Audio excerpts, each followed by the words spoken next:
Over the past few videos, I've been talking about wrapping up my current novel, wrapping up my project, and I've spoken a bit about the idea that there's going to come a point when you need to end your projects. I mentioned that obviously when it comes to writing, usually it's just a deadline. Usually you're given some sort of deadline, either self-imposed or it's a deadline that is basically brought about you by someone else, right?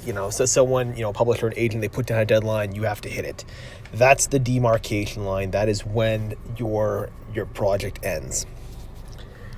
But I guess speaking more broadly, speaking more vaguely about this topic, it's important to understand that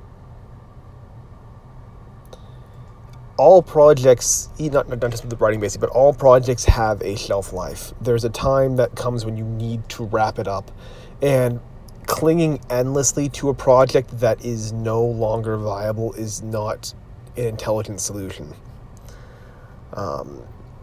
You can see this type of idea, I think, a lot more. Usually, it tends to be in television and movies, where a TV series goes past its due date and there's no more creative output, right?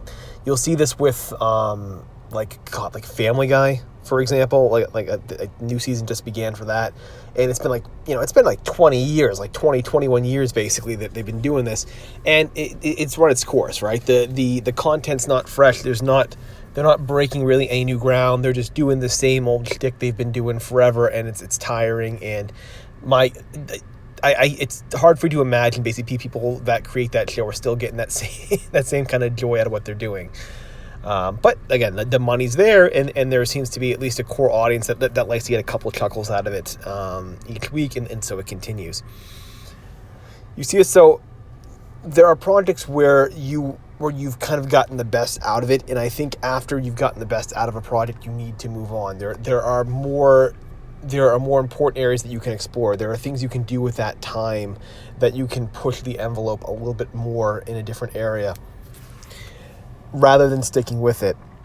And when it comes to books, I tend to notice that people tend to stick with them at times too much. And it's weird to find that sort of balance. A lot of people quit projects very, very early. A lot of people that start, 90% of the people stop their projects way too early. So this video is a bit more to that kind of that 10% there that is not that's not letting go, right? They're the people that they come up with the story, they have a story in their head, they become very emotionally attached to the characters, the storyline. Maybe the story is some sort of, I'm not sure, some sort of tale, some sort of, I don't know, some sort of personal account or something like that, or, you're emotionally tied to it.